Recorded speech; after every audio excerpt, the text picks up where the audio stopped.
তোমার বাবা মার জন্য তুমি তোমার পছন্দের মানুষটাকে, তোমার বয়ফ্রেন্ডকে ছেড়ে দাও।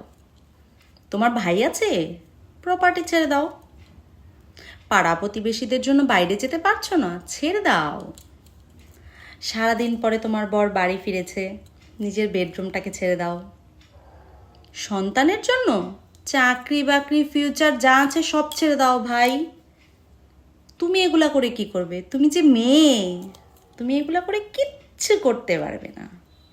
রান্নাঘরে যাও, বাচ্চা কাচ্চা সামলাও, এটাই তো তোমার কাজ। এমন মানুষও এখনো আছে যারা এখনো এভাবে ভাবে, আমি একটা মেয়ে, তাই আমার বাইরে যেতে মানা। আমি একটা মেয়ে, আমার পছন্দের কোনো দাম নেই।